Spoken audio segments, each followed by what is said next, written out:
Have you ever sat down and reflected on the question, who am I? What is the purpose of life? Discovering your life's calling is very important to live a satisfying life.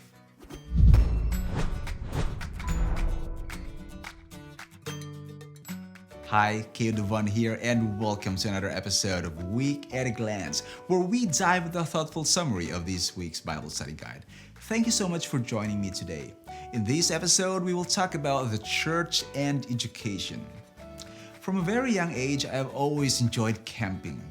For those of you who enjoy camping, I'm sure that you have so many stories and adventures to share, so many beautiful memories. There are many things I like about camping, and one of them is campfire. I just like the cozy feeling of sitting around a campfire and sharing stories with friends and new acquaintances. One thing that I also find interesting is starting a campfire and maintaining the fire. It involves picking the dry leaves, small branches, firewood, and piling them to the desired campfire construction. Once the fire has started, the light it gives is just beautiful. In a sense, the church is like a campfire. It is a light that shines in the darkness, pointing the campers to the light of the world, Jesus. When we talk about education, it is important to remember that education is much more than the classrooms. When we talk about the church, it is also equally important to note that the church is much more than the church buildings. Church means called out. You and I are God's church, called out for a specific purpose. Now, here are the important points to remember for today's episode. Our first point is called out to live as light. When Jesus laid out the principles of his kingdom in the Sermon on the Mount, he said to his followers, "You are the light of the world." In episode 5 of this series, we have established the fact that Jesus is the light of the world. Jesus even referred to himself as the light of the world. If you are faithful to your calling as a Christian, you will become a reflector of that light. We are called to live as light. Although we have been blessed with an abundance of doctrinal light and truth, for example, the Sabbath, the sanctuary, the state of the dead, and the great controversy, to name a few, it is extremely important that we treat people as Jesus would treat them, to see the value and the worth of every person through the eyes of God. Not just to talk and think as light, but to really live as light. To live as light also means to live as disciples of Jesus. It is a commitment to arise and shine and reflect the light who is Jesus in our lives. You become a co-worker with Jesus. In Matthew chapter 5, Jesus says, "Let your light shine before men in such a way that they may see your good works and glorify your Father who is in heaven." Just as we have searched and seen the light and accepted Him, there are people around who are searching and thirsting for answers. Now let's move on to the next point to talk about it.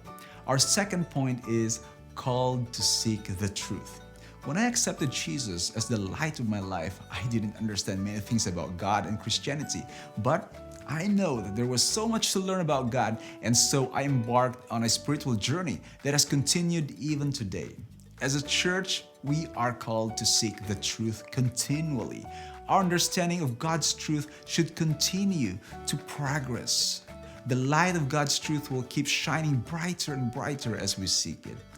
The Bible and human history are full of curious people who had questions and sought answers to life's questions. Today, it's basically the same. People are seeking answers to life's most important questions on origin, where did we come from? On identity, who are we? On meaning, why are we even here? On morality, how should we live life? On destiny, what happens after death? And where are we going next? But God has a promise to those who are seeking. God says, "You will seek me and find me when you search for me with all of your heart." God's promises are available for those who are seeking them. There are many people who are seeking for answers, and it is a privilege that you and I are part of God's chosen agency, the church, to point and assist honest-hearted seekers to find answers in the Bible. When you point a seeker to God, you are sharing the truth with someone. But it doesn't just stop right there. What's the next step? Now let's go to the next point to talk about it. A third and final point is called to share our lives. The biblical concept of the church was never meant to be practiced and also enjoyed alone. God has called out people to form a community that meditates on God's word together, a community that prays together, a community that sings together. These small communities became the center of Christian education back in the New Testament and also in the early church, where new members were introduced to the Bible. These communities also became a place where members shared their experiences with each other, a place where they laughed, a place where they cried and grew together. In essence, as a church, we are called to share our lives. I love how the Apostle Paul puts it, because we love you so much. We were delighted to share with you not only the gospel of God, but our lives as well. The early believers discovered that it is in a community that the gospel can best be lived out. And Paul suggests in the passage that we just read that the message of the gospel can best be understood, can best be experienced through the acts of sharing life together. We are co-workers with Jesus in sharing God's love. Let us embrace the words and ministry of Jesus.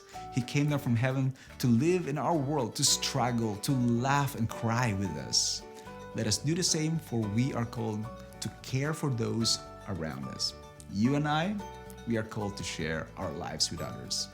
During camp meetings and during campings, there are times when you have to pick up one flaming wood to start another campfire. But if that same wood is just taken out of the campfire without even starting a new one, then that flaming wood will soon die out. Be a flaming wood that starts another fire and share your light with others.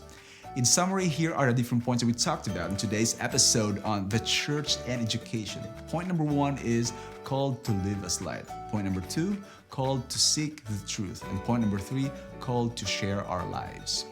If you find this episode helpful, then please share it with a friend. Spread the word and change lives one message at a time. And if you want to learn more about how God uses true education to restore His image in man, then click on this video right here. This is again Dovann for Week at a Glance. I'll see you again next week.